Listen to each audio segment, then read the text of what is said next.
여러분 안녕하세요. 롱장입니다. 갑자기 비가 많이 왔어요.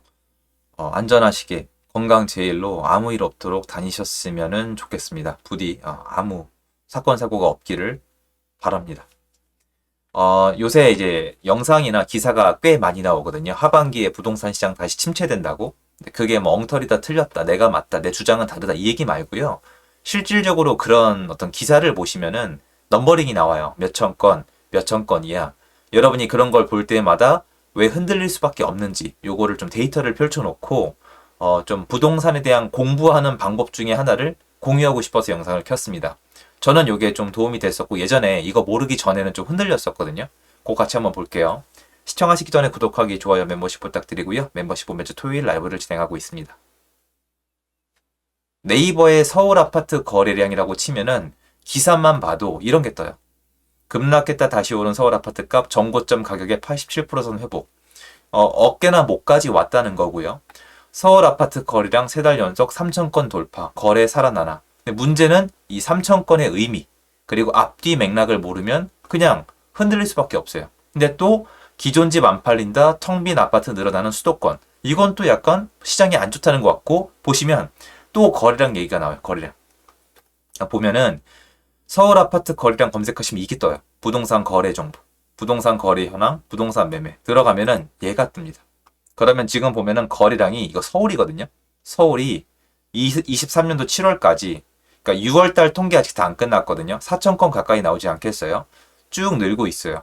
그러면 부동산이 이렇게 상반기까지 쭉 오르고 하반기 때 다시 침체가 된다. 이런 주장이 나오고 있는 건데 그러면 지금 거래량이 어떤 상태인가? 우린 이걸 알아야 되거든요. 그런데 이렇게 넘버링으로 보면 헷갈려요. 이게 제가 만들었던 자료에는 서울 아파트 한 달 평균 거래량 6천 건이에요. 이게 제가 만든 게 아니고 6천 건이 6천 몇이 나왔었어요. 아파트가 좀 늘어나고 있잖아요. 제가 그래서 활용하는 건 뭐냐면은 내가 흔들리지 않기 위해서 이 넘버링도 중요해. 전 이거 그냥 보거든요. 이제는. 근데 가시화시키면 되잖아요. 그래서 네이버에 부동산 지인을 누르세요. 들어가면 이렇게 뜨거든요. 지역 분석에. 그러면 여기 예를 들어서 아까 서울이었잖아요. 서울을 누르시고 참고로 저는 부동산 지인과 아무 상관이 없습니다. 광고 받고 싶어요. 근데 그런 거 아닌 거 아시겠죠? 광고 주시면 받고 싶죠. 근데 그런 게 오지가 않겠죠. 보시면 이 거래량을 누르세요. 그러면 여기서 헷갈리시지 않게 내리시면은 매매 거래량 있죠. 요거 빼고 다 지우세요. 그대로 해보세요. 그럼 이렇게 나와요. 거래량이 이게 쪼르륵 나와요. 그러면 여기 대보시면 2009년 4월 거래량 7,871건. 좀 많을 때는 거래량 15,189건. 좀 적을 때는 적을 때가 4,952건이에요. 쭉 가다가 이게 거래가 쭉 막 왔다 갔다 왔다 갔다 해요. 이건 제가 검증을 해봤을 때 기준이 같기 때문에 이거 데이터 참고하셔도 됩니다. 좀 냉정하지만 저도 확인을 했었거든요. 이게 백데이터를 레어 데이터를 가지고 하는 거기 때문에 맞을 수밖에 없어요. 그러다가 역사적으로 어떤 순간이 왔냐면 21년도 하반기 여기서부터 10월 달부터 거래량이 이렇게 돼요. 보시면 몇 건이에요? 2,000건, 640건, 556건. 그러다가 요 정도 살아난 거예요. 제가 하고 싶은 요거예요. 일단 지금 거래량이 살아났다고 했잖아요. 이게 제가 계속 말씀드리지만요. 어린 반푼 억치도 없는 얘기예요. 역사적으로 보세요. 역사적으로 봤을 때 이렇게 움푹 패인데 있죠, 여러분. 움푹 패인데 이런 데가 거래가 침체됐을 때예요. 움푹 아파트는 계속 팔리지 않아요. 팔리다 말다가 왜 그러냐? 이사철이 정해져 있고 또 유동성의 특정도 있고 부동산 정책의 변화도 있기 때문에 계속 팔리지 않아요. 많이 팔릴 때는 한 달에 9,000건, 6,000건, 많을 때는 15,000건, 12,000건, 15,000건, 14,000건, 15,000건 이렇게 팔리거든요. 적을 때는 1,400, 1,600. 근데 이런 기간이 잠깐 있다가 다시 올라가죠. 그런데 지금을 보면은 역사적으로 유례가 없는 침체기였어요. 그러다가 이제 요 정도 올라온 거예요. 어디까지 올라왔죠? 이제 3,000건 올라온 거예요. 이 3,000건은 어떤 3,000건이에요, 여러분? 예전에 침체가 되면은 1,600. 예전에 좀 침체가 되면은 4,500, 5,000. 침체가 되면은 2,000. 침체가 되면은 2,000. 근데 지금 사람들이 난리를 떨고 있는 이 호들갑이 3,000이에요. 지금 살아난 거래량은요, 이미 침체장에 있을 법한 거래량이에요. 아직 평균치가 안 돼요. 6천 건까지 가야 돼요. 무슨 말이냐면 지금 부동산이 반짝 살아났다. 그러니까 데드캣 바운스라고 얘기하기에 충분히 살아나지도 않은 거예요. 근데 문제는 뭐냐? 문제는 이거예요. 거래량이 아까 보여드렸다시피 가시성 있게 보여드렸죠.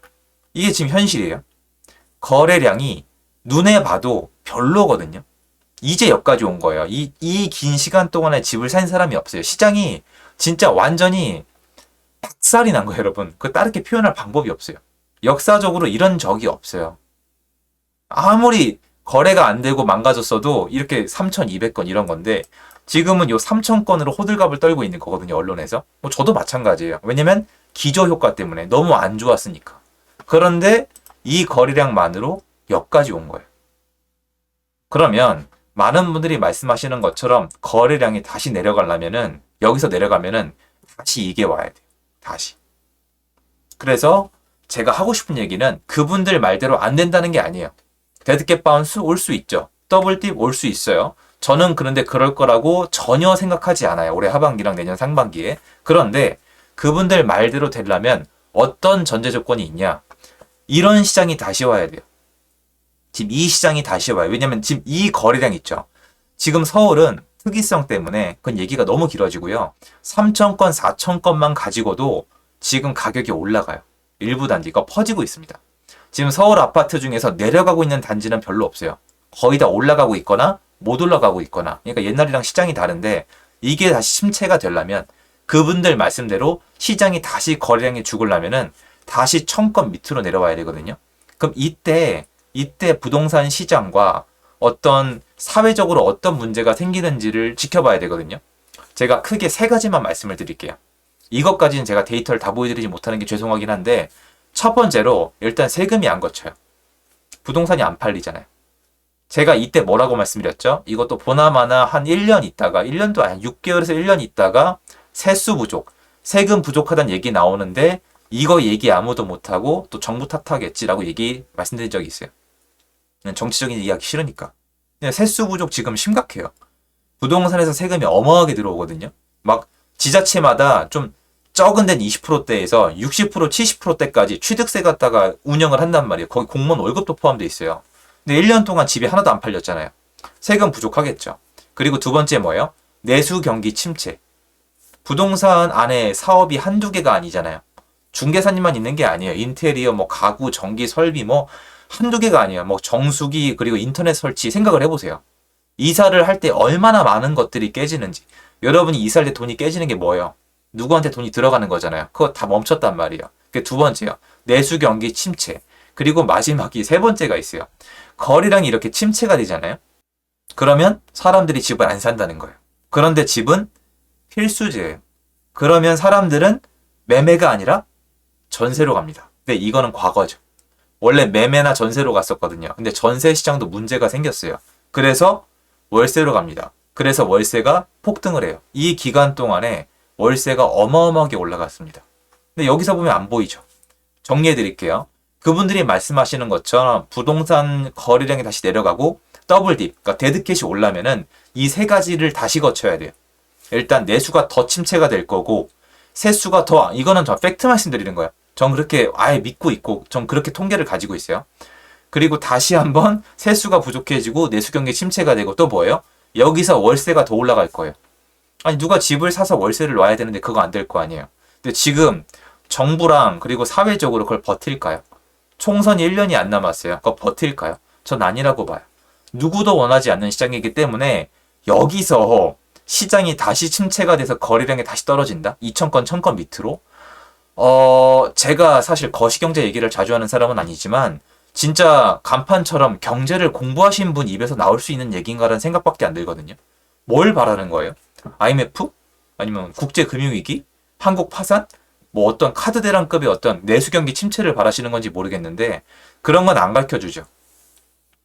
여러분들이 부동산 시장을 정부가 너무 안 좋으면 살리고 너무 과열되면 죽이고 이렇게 하면서 죽이진 않고 여태까지 계속 유지한 이유를 모르시겠어요? 집값을 계속 누른다고 무조건 좋은 게 아니에요. 이게 있어야 돼요. 왜? 세금 받아서 본인들 권력으로 써야 되고 내수 경기가 돌아가야지 뭐 지방도 마찬가지지만 어쨌건 분위기가 좋아지고 그리고 월세 비싸지면 나중에 난리 나요. 유럽에서도 월세 때문에 난리거든요. 그러니까 원하는 사람 아무도 없고 그 감당할 사람 아무도 없을 거란 말이에요. 그래서 저는 일단 여러분들이 두 가지 거래량이 많다 적다 이전에 부동산 지인 한번 들어오셔서 가시성 있게 다른 데 지금 보시면 서울이잖아요. 서울이 아니라 뭐 부산 이게 아니면 대구 이거 누르면 딴 데 나옵니다. 라이브 때 다 해드렸잖아요.